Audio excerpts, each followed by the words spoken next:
जय श्री कृष्ण दोस्तों। कंस का वध 10वां स्कंद। श्री कृष्ण गोविंद हरे मुरारी, हे नाथ नारायणी वासुदेवा। जय श्री कृष्ण दोस्तों। चुनौती स्वीकार करके श्री कृष्ण चारुण के साथ बलराम जी मुष्टिक के साथ भिड़ गए। उन्होंने हाथ से हाथ, पैर से पैर, छाती से छाती और सिर से सिर भिड़ाया और एक दूसरे पर प्रहार करने लगे। दोनों ने एक दूसरे को घसीटकर, उछालकर, भुजाओं में लपेटकर, पटककर, हवा में उठाकर तथा नीचे दबोचकर कुश्ती के खेल में प्रयुक्त होने वाले पैंतरे का खूब प्रदर्शन किया। बलशाली पहलवानों के साथ इन बालकों की टक्कर देखकर चिंतित स्त्रियों के हृदय करुणा से भर उठे। एक दूसरे से कहने लगी कि इस कुश्ती को देखकर यह सभा कितना बड़ा पाप कर रही है। जितना राजा इस कुश्ती का आनंद ले रहा है, उतना ही बाकी सब लोग भी ले रहे हैं। पर्वतों के समान शरीर वाले इन दो पेशेवर पहलवानों तथा कोमल अंगों वाले इन दो बालकों के बीच भला क्या समानता है।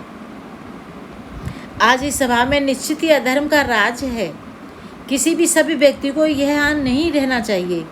यदि किसी बुद्धिमान व्यक्ति को पता चले कि किसी सभा में अन्याय हो रहा है तो उसे वहाँ नहीं जाना चाहिए, और यदि वहाँ जाकर वो सत्य नहीं बोलता अथवा अन्याय को सहन करता है तो वह पाप का भागी होता है। जरा देखो किस प्रकार कृष्ण अपने विपक्षी पर झपट रहे हैं और परिश्रम के कारण उनके चेहरे पर उभरी पसीने की बूंदें कमल के फूल पर पड़ी ओस की बूंदों के समान दिख रही हैं। बलराम की सुंदरता को तो देखो। मुष्टिक के प्रति क्रोधवश उनकी आंखें तांबे की समान लाल हो गई हैं और युद्ध में तल्लीनता एवं उनकी हंसी से उनकी सुंदरता और अधिक निखर रही है। ब्रजभूमि कितनी पुण्य भूमि है, जहाँ पूर्ण पुरुषोत्तम भगवान ने एक मनुष्य के वेश में विचरण करते हुए अपनी लीलाएं की। ना जाने गोपियों ने क्या तपस्या की होगी, जिससे उनकी आँखों को समस्त मधुरता के सारूप भगवान श्री कृष्ण के अमृतमय रूप का निरंतर पान करने का सौभाग्य मिला। जब गोपियों को वन में जाते अथवा वहाँ से लौटते श्री कृष्ण की बांसुरी सुनने का स्वर सुनाई देता था तो वे अपने सब काम छोड़कर उन्हें देखने दौड़ी चली आती। निश्चित ही उन्हें बड़े पुण्य किए होंगे, जिसके कारण वे श्री कृष्ण को अपने समक्ष चलते हुए तथा अपनी ओर मुस्कुराते देखते हुए देख पाईं। इन स्त्रियों की बात सुनकर वसुदेव देवकी अत्यंत दुखी हो गए और उन स्त्रियों की चिंता को समझकर श्री कृष्ण ने अपनी विपक्षी को मारने का मन बना लिया। अब एक सखी कह रही है कान्हा से कि अगर हमें ऐसे नहीं दिखाई दे रहे तो हमें सपने में ही दिखाई दे जाओ। वो मैं हूँ दोस्तों। चाहे सपने में ही कान्हा जाओ, चाहे सपने में ही कृष्णा जाओ, सपना ऐसे भी दे आए कि निंदिया न आए, निंदिया ऐसी आए मेरे नैना झरे, नैना ऐसे झड़े सावन भादों लगे, नैना ऐसे झड़े सावन भादों लगे, श्याम इतना क्यों रुलाते हो, मुरली अधीरों पे लगा करके ये मुरली क्यों सुनाते हो, बस इतनी शिकायत है, बस इतनी शिकायत है। तो दोस्तों, जब गोपियाँ इस तरह से बातें कर रही थी सभी स्त्रियाँ, तो उन्होंने मन बना लिया कंस को मारने का। उन्होंने चारुण के शरीर पर बिजली के समान अपनी मुट्ठी के 3 प्रहार किए। चारुण पीड़ा से बिलबिलाने लगा। क्रोधित हो उसने अपना अंतिम प्रयास किया और दोनों हाथों की मुट्ठी बनाकर भगवान की छाती पर जोरदार प्रहार किया। कृष्ण पर इसका कोई प्रभाव नहीं पड़ा। उन्होंने चारुण को हाथों से पकड़ा और इतनी जोर से गोल गोल घुमाया कि उसके प्राण बाहर निकल आए। फिर उन्होंने चारुण के सबको जोर से भूमि पर दे पटका, जिससे उसके सारे आभूषण वहाँ बिखर गए। उधर मुष्टिक बलराम जी पर शक्तिशाली प्रहार कर रहा था, पर बलराम जी ने अपने हाथों से इतनी जोर का प्रहार किया कि वह अत्यधिक पीड़ा में छटपटाने लगा। अंततः वह खून की उल्टी करता हुआ उसी प्रकार भूमि पर पछाड़ खाकर गिर पड़ा। जिस प्रकार तेज तूफान से विशाल वृक्ष उखड़ जाता है। श्री कृष्ण दोस्तों, राधे राधे। चाहे सपने में ही शाम आ जाओ, चाहे जय श्री कृष्ण दोस्तों। इन दोनों के मरते ही अन्य पहलवान अखाड़े में आ गए। बलराम जी ने अत्यंत सरलता से अपनी बाईं मुट्ठी के प्रहार से कूट को धराशायी कर दिया। श्री कृष्ण ने शल के सिर पर अपने पंजे से वार करके उसके बीच में से चीर दिया। इस प्रकार उन्होंने तोशल नामक पहलवान का वध किया। इसे देखकर अन्य सब पहलवान वहां से भाग खड़े हुए। तब कृष्ण बलराम ने अपने मित्रों को अखाड़े में बुलाया और वे सब गाजे बाजे के साथ नाचते गाते उन्हें बधाई देने लगे। कंस को छोड़कर सभा का प्रत्येक व्यक्ति आनंद में भरा तालियां बजा रहा था। ब्राह्मण गण सुंदर अति सुंदर कहकर आशीर्वाद दे रहे थे। अपने पहलवानों की इस दुर्गति को देखकर कंस ने आदेश दिया, कृष्ण की विजय में बजने वाले नगाड़ों को तुरंत रोका जाए। तब उसने आज्ञा दी, वसुदेव के इन दोनों दुष्ट पुत्रों को नगर से बाहर खदेड़ दिया जाए। नंद और अन्य सब ग्वालों की संपत्ति छीन ली जाए। वसुदेव मेरे पिता उग्रसेन तथा उनके सब साथियों का वध कर दिया जाए, क्योंकि ये सब मेरे शत्रु से मिले हुए हैं। कंस का आदेश को सुनकर कृष्ण क्रोधित हो उठे। उन्होंने एक छलांग लगाई और कंस के अंग रक्षों पर टूट पड़ाई। कंस इसके लिए तैयार था, परंतु म्यान से तलवार निकालते हुए वो उसे अंधाधुंध दाएं बाएं ऊपर नीचे घुमाने लगा। परंतु जिस प्रकार गरुड़ झपटा मारकर सांप को दबोच लेता है, उसी प्रकार कृष्ण ने कंस को बालों से पकड़कर दबोच लिया।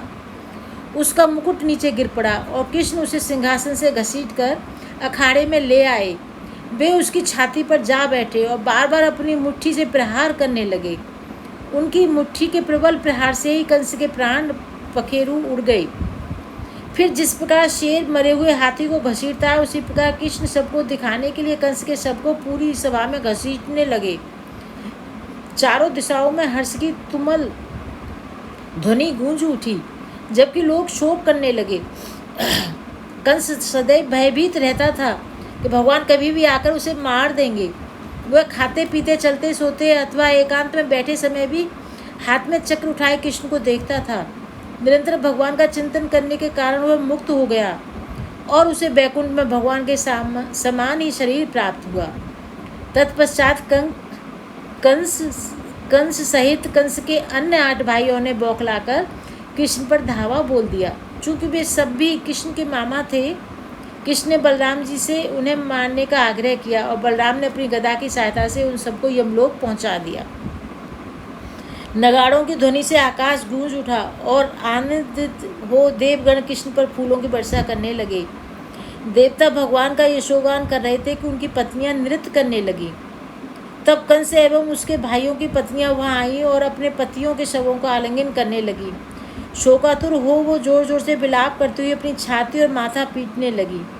रोते रोते उन्होंने कहा, हे स्वामी, हे प्रिय, तुम्हारे चले जाने से हम जीवित ही मर गई हैं। तुम्हारे बिना अब यह नगरी सूनी हो चुकी है। अब हमारे सारे सौभाग्य का अंत हो गया है। हे नाथ, मासूम प्राणियों के प्रति अकारण हिंसा करने के कारण ही आज यह आपका हश्र हुआ है। दूसरों को दुख देने वाला व्यक्ति भला स्वयं कैसे सुखी रह सकता है।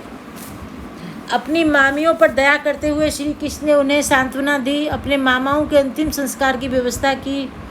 तब कृष्ण बलराम ने बंदी बने अपने माता पिता की बेड़ियों से मुक्त किया और उनके चरणों में शीश नवाकर उन्हें प्रणाम किया। वसुदेव और देवकी जानते थे कृष्ण बलराम संपूर्ण सृष्टि के स्वामी हैं। उनके प्रति आदर सम्मान की भावनाओं को कारण उन्होंने कृष्ण बलराम आलिंगन नहीं किया, अपितु हाथ जोड़े वहीं खड़े रहे। जय श्री कृष्ण दोस्तों, राधे राधे। आरती बाल कृष्ण की जय, अपनो जन्म सफल कर लीजिए। माते यशोदा के घर में कन्हैया, नंद बाबा को दुलारो कन्हैया। गोपिन को प्राणन प्यारो कन्हैया, इन्हें पर प्राण न्यौछावर कीजिए। आरती बाल कृष्ण की कीजिए, अपनो जन्म सफल कर लीजिए।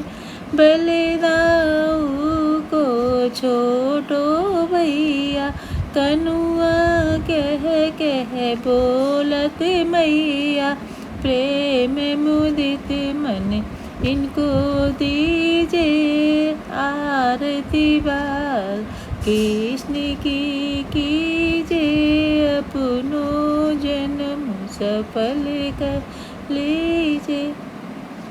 श्री राधावरी सुवनि कन्हैया, ब्रज रज को मन मीत कन्हैया, तन मन धन सब इनको दीजे, आरती बाल कृष्ण की कीजे, अपनो जन्म सफल कर लीजिए। राधे राधे दोस्तों, जो भी पहली बार आए चैनल को सब्सक्राइब करें, वीडियो को लाइक करें और शेयर करें। जय श्री कृष्ण। मिलते हैं फिर दूसरी भागवत की वीडियो में।